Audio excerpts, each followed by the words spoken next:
Good evening, Matt. Oh, hey, Graham. It's nice to see you. Good to see you. Welcome to the Crazy in Love podcast. This is a podcast where two therapists and couples counselors talk about everything in the world of relationships. Our listeners and viewers, Matt, won't know, but we had to delay this recording just for a few days because you came off your bike in a wet and drizzly London and bashed your ribs badly. How are you doing? Yeah, I'm all right. Thank you. Yeah. I caught my wife saying I fell off my bike to somebody, and I'm like, oh, no, no.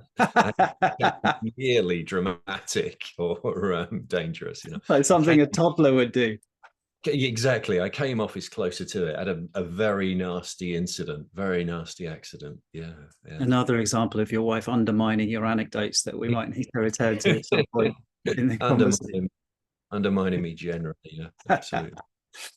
Today, we're going to talk about breakups and managing those breakups like a grown up, because I think it's fair to say we, in our clinical work, in our consulting rooms with our clients, occasionally do see those breakups that are pretty immature, including from people who, during the relationship, might have conveyed the impression that they're relatively emotionally mature individuals, right? Yeah, sure. And often doing like important, serious things in the world as well. Yeah, yeah, Would exactly. behave that way professionally, for example. Yes, yeah, I think that's a really good point. We wrote an article for Psychology Today on this subject. I think that there's a few kind of key themes within that in terms of how you think about breaking up like an adult. Should we start there?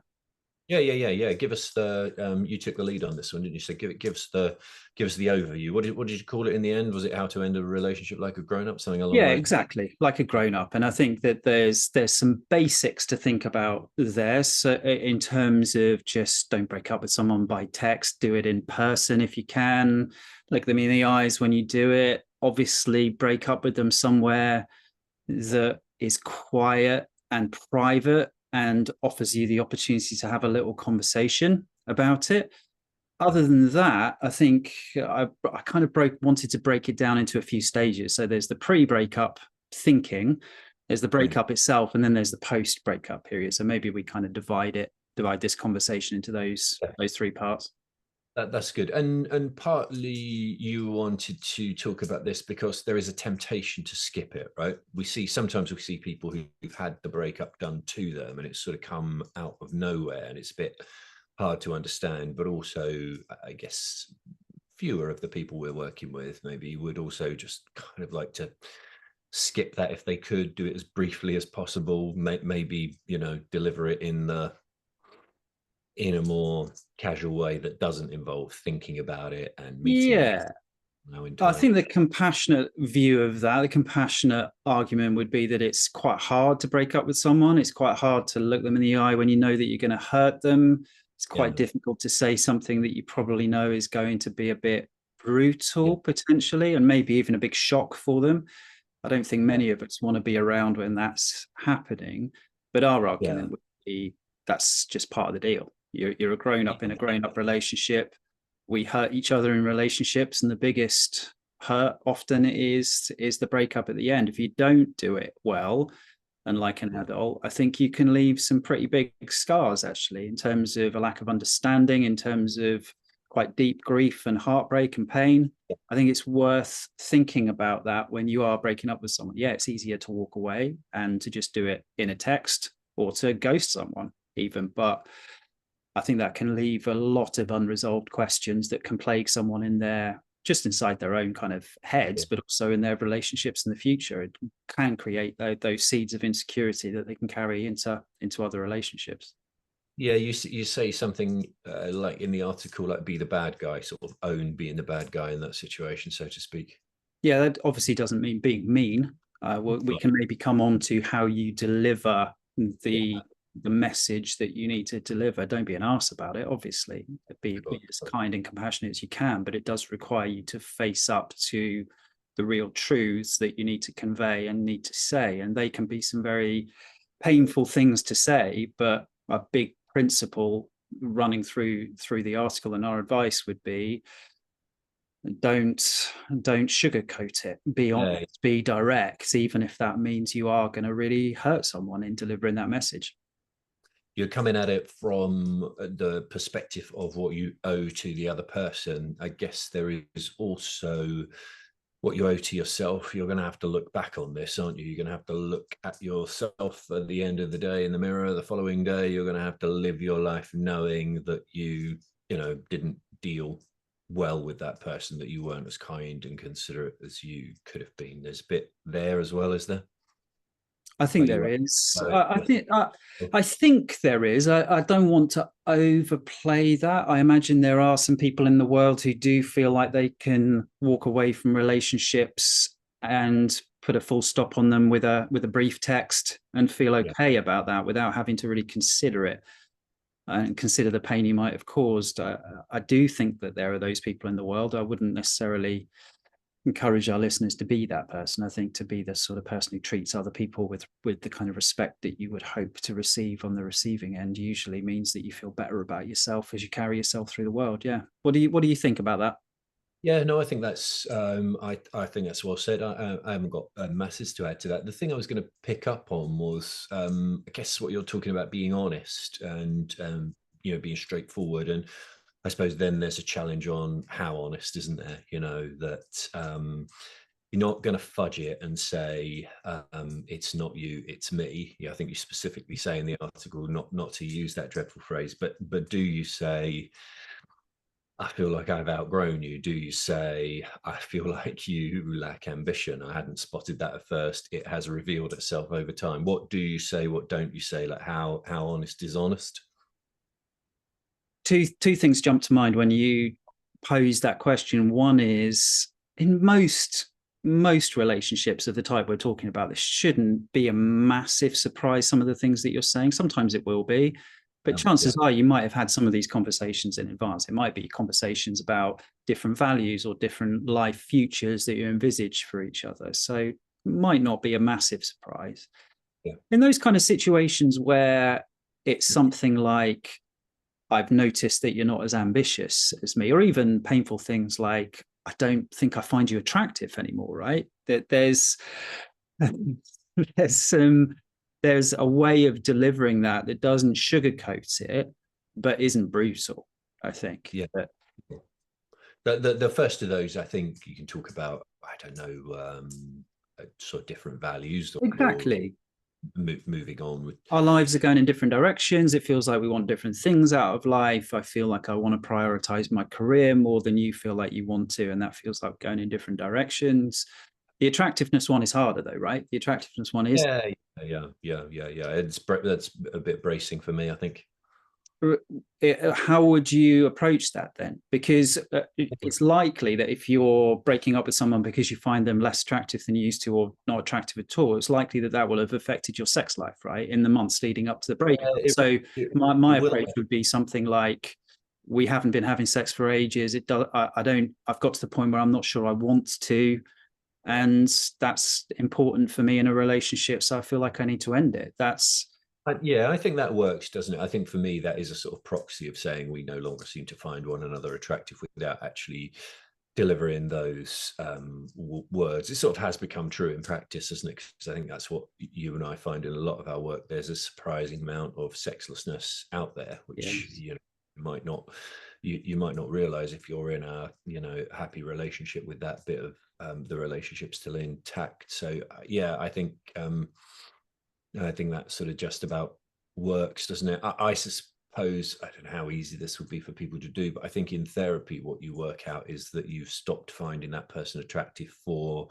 reasons which are probably not to do with the asymmetry of their face or the fact that their body has changed massively over time. Even if it has, it's probably to do with the fact that you talk disrespectfully to one another, you don't Mm. get support from that person, you don't bother opening up to them, and they've become like a drag or a nuisance or somebody you clean up after, rather than it's really about the physical side. It will manifest that way, but that might not be the root of it, if that makes sense. Makes a lot of sense. and is a really helpful point. One thing we didn't talk about right up front is that obviously before you decide to have the breakup conversation, there's the choice in your own mind about whether you're going to be open to any future in the relationship or working hard to try and Yeah. save it.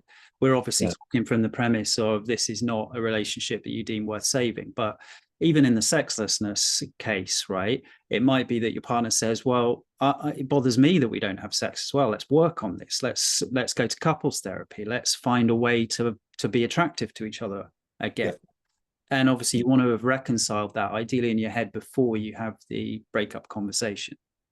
Yeah, so you were saying let's try and talk about it in stages. Let's try and do that, impose a bit of Yep. structure on our conversation, shall we? So in your mind, the sort of the pre-breakup conversation that one is having in one's own head is sort of trying to wrestle with those questions.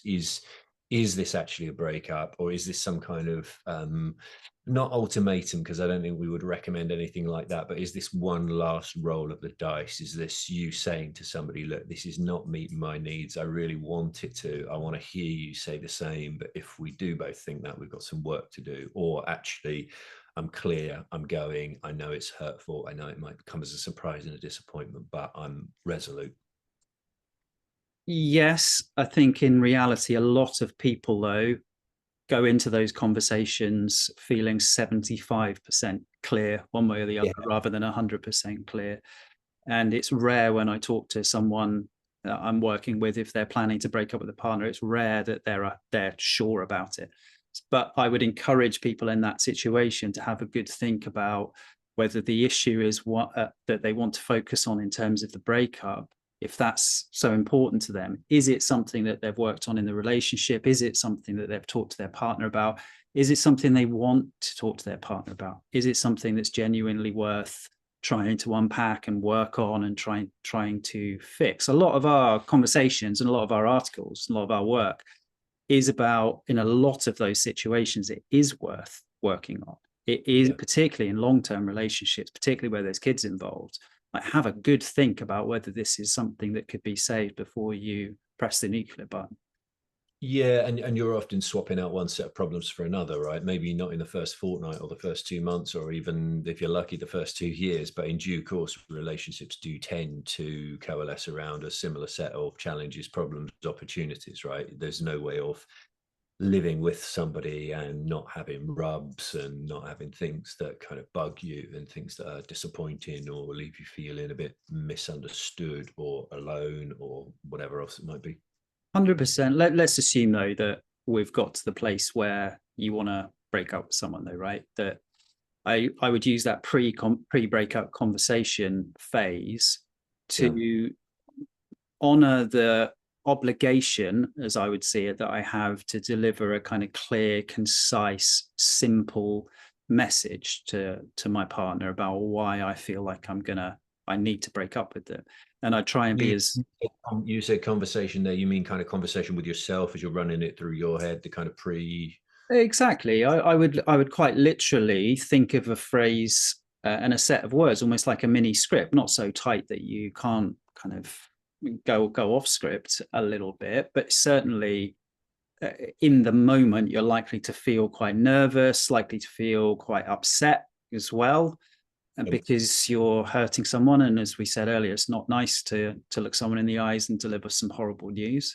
So Yeah. it's unlikely that the right words will come out at the right time. It's much more likely that if you've given it some thought and prepared some brief statements along the lines of what we were talking about a minute or two ago, it's more likely that the conversation will be helpful for your partner. They're more likely to remember that rather than a rambling conversation based on just not ready for commitment at this time in my life, and it's not you, it's me, and all of that kind of nonsense that gets spouted all the time. You'd keep it concise, but you'd put a bit of detail on it. So I was thinking of a phrase like, I don't know, I don't feel the way I used to. That wouldn't give the person enough. You might segue into the conversation with that. You might use that as a phrase, but you'd also put a couple of for instances on it. Is that what you're saying? You'd give some examples, you'd give them something to hold on to. Ideally, yeah. I wouldn't do that if it didn't feel authentic to me. No, But I would urge someone to give a few statements and a few examples of why you feel like your lives are going in different directions, or why the flame has kind of burnt out, so to speak. I do think there are those instances, I think we touch on it in the article, where someone doesn't have a great explanation, that two people have drifted apart a little bit, they feel more like friends than before, rather than kind of romantic partners. I do see situations like that, probably been involved in them myself over the years, where just the feelings aren't there anymore, and there's no really great explanation as what's happened, other than that the flame isn't there anymore. Yeah, it's not working, right? Something like that. But even that, it's not working, suggests that there's something that's broken, right? That your lives are not in the right place, or you're going in different directions in your life, or whatever it might be. But I do think sometimes just two people, just for whatever reason, they connect, and then over time they drift apart. Their personalities change, and they go in different directions. And that's there's a risk, isn't there? Sorry, I cut you off, but there's a risk that if you give a couple of specifics, you've got the potential to get into an argument about that. Not necessarily like an argument as in a bitter argument, but as in well, I can change, or we can do this differently, or that. And nice. As we're saying, it might be valuable, might be welcome, might unlock actually a whole different, more promising future for you. But other times it might be like, I don't really see it that way. I don't want us to work on it. I don't really want it to be different. I was saying that because it's a problem, but I'm just not one I'm in the market to fix. Yeah, and that's to be honest, that's why you need to be honest up front. Because if you go in and say the problem is you don't want to have kids, and then they say, well, actually, if it's that important to you, I'll have kids with you. Where are you going to go then? Then you've got to come up with another reason. And I think that can unlock conversations that save relationships, but more often than not, it just means that you end up tying yourself up in knots up in advance. Yeah, they're complicated things, aren't they? Relationships. I can remember from my not my client's life, but from my personal life, a friend who was breaking up with a girl who then, having delivered the news, came back and told us all they were going to get engaged instead. He'd been completely persuaded that not only would they not break up, actually take the next stage into the next stage of the relationship. But it didn't in the end go that way. But I think sometimes I see that thing happening with clients where they're resolute about a thing. They go into a conversation determined to achieve an outcome or land a point, and it somehow gets lost, which I suppose is really to speak up for your sort of preparation point, your thinking it through point, because I wonder if that might strike people as a bit odd or a bit unnecessary or a bit countercultural. It's not really what we do in relationships. You might prep for a board meeting or for a presentation at work, but we don't typically think of ourselves as sort of prepping for a conversation with our partner. I find that one of the kind of cultural mores that we might want to challenge a bit more forcefully than we do. I think even the idea of a weekly conversation with your partner where you do prep, where you are thinking in advance, what's going on in the relationship, how am I feeling, what about that thing on Tuesday night that I didn't raise in the heat of the moment that I actually am going to raise tonight because now's the time we've carved out to do it. I think those kind of conversations you should be prepping for. And if you've been in a relationship with someone for a year, 2 years, 5 years, I think thinking through the breakup conversation, we're not talking about take a month to do it. We're talking about, give yourself half an hour on the day beforehand or on the way or whatever it might be, just to really properly think through what you're going to say to this person that you've been spending your life with. I don't think that's too much to ask. Agreed. If we then think about the aftermath, or I think that's maybe what we're talking about. You suggesting some things like a bit of space after the message is delivered, right? That you're not the right person to console them, etc. Can you say a bit more about that? Yeah, so a lot of the couples we'll be talking about will probably be living together. I think the best situations are usually if one person is breaking up with the other person, that they break up with them and then leave, find somewhere else to sleep on a mate's couch, go back to your parents' house, find a hotel room, leave your partner to be upset, leave your partner to phone their friends and their family and to do whatever they need to do, because it's not healthy or helpful for either partner for you to stick around, and you to be the shoulder to cry on, and you to be there the next morning when they wake up. I don't think that is helpful for either party. I don't know if you have anything that you want to come back on that. The next point really was kind of. I just think that the only bit I'd come back on, Graham, is just that requires a hard-headed approach as well, doesn't it? I suppose the prep for that conversation, like what am I going to say? What points am I going to land?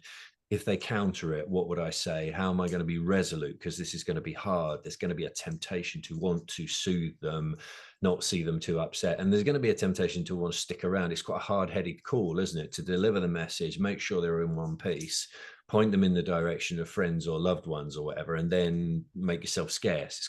That's quite a tough thing to do. I mean, I think in the end that is love and that is concern, but it might feel callous. It might feel counter to how you typically do. Yeah, I guess there's a danger that I'm making it sound like you knock on the door, you're in the front room for 2 minutes while you deliver this horrible message, and then you're out the door again. No, I'm talking about a kind of, you're probably looking at a minimum half an hour, aren't you, for a breakup conversation? I think. Yeah. Sure, it's a serious thing, isn't it? Where you're allowing the kind of pain, and you're allowing the conversation to flow a little bit after that initial dropping the bomb of the breakup. But you're not there to soothe that person afterwards. You're not there to ease your guilt for breaking up with I think it's interesting to talk about the time frame, isn't it? Because again, that feels sort of like, well, there's no time frame for this, but there probably is a time frame that's wrong, right? So like 3 hours is too long to talk about it, isn't it? That conversation rolling into the evening, into the early hours is probably a bad idea. That's no longer a breakup message. It's begun to be a conversation about the relationship. And I think what you're going on to say in the article is that's probably not the time and place to do that. There's a message which you're delivering. There's some courtesy and concern and compassion about how that's done. But then there is a kind of imperative to make yourself scarce. And then, and over to you on this bit, there's a kind of offer to be around or to meet up at a later point or to be available for follow-up. Yes, and I would even go further than that, that you should be the one to, if you break up with someone, to offer that at a certain point, that you step out of the silence, that you give them time to grieve and time to come up with all the different things, all the questions that they have about why off the back of the breakup conversation. But if they haven't got in contact with you after, I would say, between kind of 3 days and a week or something of that kind of timescale, just to drop them a message, just to check up on them and offer the option of a meetup or a phone call, just to talk about the relationship. That might be too soon, a little bit too soon. I'd be interested in your views on that, but I think the short piece of advice is leave quickly, but don't leave for too long. Yeah, I agree. It was sort of prompting something else for me. I come back to that if you like, but it was making me think like there's never a good time for this. It's always just after Christmas or coming up to somebody's birthday or parents' 70th, or we've got that holiday booked, or we were due to go away with so and so and so and so for the weekend. There's never a moment, is there, where it's sort of an obviously good. And there's always a question, how long have you been thinking about this? Well, did you know when it was my birthday? Did you know you were going to do this? All of that kind of stuff. So you'll never kind of get this completely right. You'll never do it with complete class or skill or total kindness or it's a rough game when love goes wrong, huh? Yeah, it's a really important point. That resonates quite a lot. I think to go on a holiday though, or to have a family Christmas with someone who that you're going to break up with, that's pretty bloody awful. Just to try and save yourself from being a bad guy. Yeah. Breaking up with someone before a big holiday, I don't think that's in anyone's interest, really. We probably said this before. It's probably somebody else's kind of wisdom, but I remember you and I saying this when we were doing some consulting to small, medium enterprises around mental health and well-being in the workplace, that the right time to fire somebody is probably Monday morning. Don't let it drag, and don't do the preamble. Don't ask how the weekend was, because maybe a family member got some terrible news and you're going to say on the back of that, oh, by the way, you're fired. Or maybe they had a wonderful birthday for their parent or for their loved one or whatever it is. And oh, that's lovely. By the way, you're fired. You know, you've just got to get into it, right? There's a kind of, there is something about being brisk in those situations, which could seem, I think, heartless or a little careless, but actually is arguably the best way to be careful of that person. Yeah, agreed. And the classic is we need to talk, right? It's a bit of a cultural cliche, but it is a way into that conversation. It's without letting all that other stuff drag. One of the other pieces of advice of firing someone on a Monday morning, of course, is you book the meeting room for half an hour. You don't book the meeting room for 3 hours, right? So it comes back to the timescale point. This is a brief conversation. You're not just saying you're fired and you're leaving the office, but you are saying it pretty quickly and then helping them to digest that a little bit, absorbing some of the emotional reaction. But you are not responsible for patching that person up after their emotional reaction. You can't be. You're the wrong person to do it. But in that situation, you might then well schedule something. And this is sort of similar, I think, to what we're saying in relationships. You might then schedule something in that work setting to say, like in a week or so's time, or towards the end of the week when you've had time to, we would come back and we would have a longer conversation about the whys and wherefores, whether there were other opportunities in the company, what the company, you know, all of those kind of practicalities, right? Yeah. Basic duty of care stuff, right? Yeah.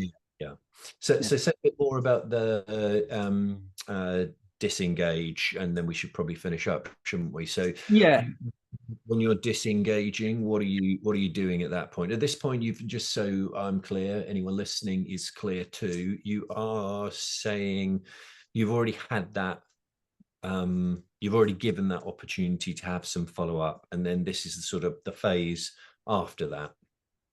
Yeah, the one word that jumps out at me that I want people to hear is that you're in effect giving the dumped partner, the broken up partner, control. You're giving them control over whether they want that conversation. You're giving them control over awkward follow-up situations. By that, I mean things like you might have groups that you go to. I think we mentioned kind of salsa clubs or whiskey tasting group. You always want me to drop in whiskey tasting groups to make me sound like an urbane gentleman. I've never been to a whiskey tasting group in my life. I think you smuggled book club into the yeah, book club. Yeah. I'm very disappointed to say. If only deep, rich philosophical texts discussed. Break up, they can have the book club every time. They're really welcome to the book club. But yeah, you're giving them control, right? There's going to be awkward situations, awkward friendships, for example, people that love you both who are going to be genuinely gutted that you're breaking up. That you want to make it as easy as possible for the other person to keep those friendships in their lives. If it's going to be awkward for you both to be at a certain event, you're the one that probably more often than not is going to have to stay home, at least to begin with, to ease that pain and to help them through that transition. Now, that can feel incredibly difficult if you've got really close friends, or if you've got things that you really, really care about. Or, for example, you really care about their family. Like, you just don't get that choice anymore. If they don't want you to be mates anymore with their sister and come to Christmas, then tough. You don't get that choice anymore. Yeah. And all do you agree with that? No, I do. And I was just going to say, in terms of the sort of phases that we're talking about, I think that all of those things feel very much in that phase rather than in that initial conversation. And where I do see it going wrong is when people are trying to do it all at once. So they are being they're owning being the bad guy, if you like. They're getting into it, but they get into it too much. And we're talking about logistics and we're talking about those sorts of things when actually it's like that's not the moment for it. And you're trying to have a sane and really a difficult conversation out there if there are assets in common or you've got a rental agreement or anything like that. And we're not really talking about divorce here, are we? That's, I think, a conversation for a different podcast where children and shared assets really define the relationship. But I think the thing that's common between those two states is, even if you are doing the breaking up, I wouldn't necessarily encourage anybody to be terribly generous in that situation beyond doing what's right. Feeling that you've left and not got some of what was important to you, or not come to a kind of equitable agreement, might seem I don't know, somehow more satisfactory in the short term might seem like the decent thing to do. But I think you can regret those things. And where there are assets in common, it feels like that's a very short term view, Mhm. too harsh. I agree. I think rarely in life do good decisions get made when it's about fundamentally about assuaging your own guilt. I think most of what you're just describing is I want someone to feel a bit bad. I feel bad about hurting them. I want to take their pain away, so I'll go a little bit easy. I'll let them keep the dog, even though it was my dog to begin with, right? And you're going to regret that 5 years down the line. You're going to bitterly regret Yeah. it. You might even resent the partner you're breaking up with for that in the future, which is unfair to them.